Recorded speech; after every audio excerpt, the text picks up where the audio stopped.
यो खाने मान्छे हामी चाहिँ यहाँ भुजुङ गाउँमा आगो ताप्दैछौँ सबै खाने मान्छे नभन ए हाम्रो दाइको लागि बेहुली खोज्न आएको हामी यो खाने मान्छे अब भात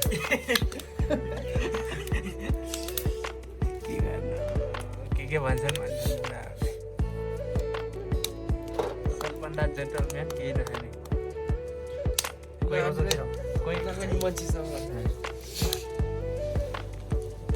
यो चाहिँ थाहै होला यो आगो भन्ने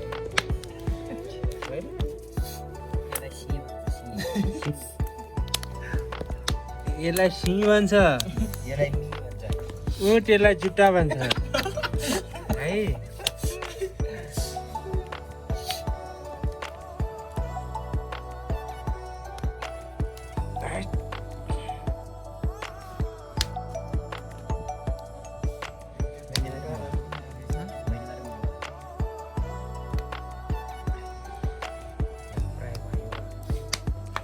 कस्तो बसेको कान्छा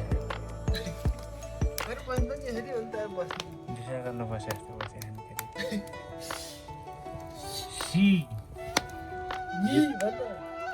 सिमी जुत्ता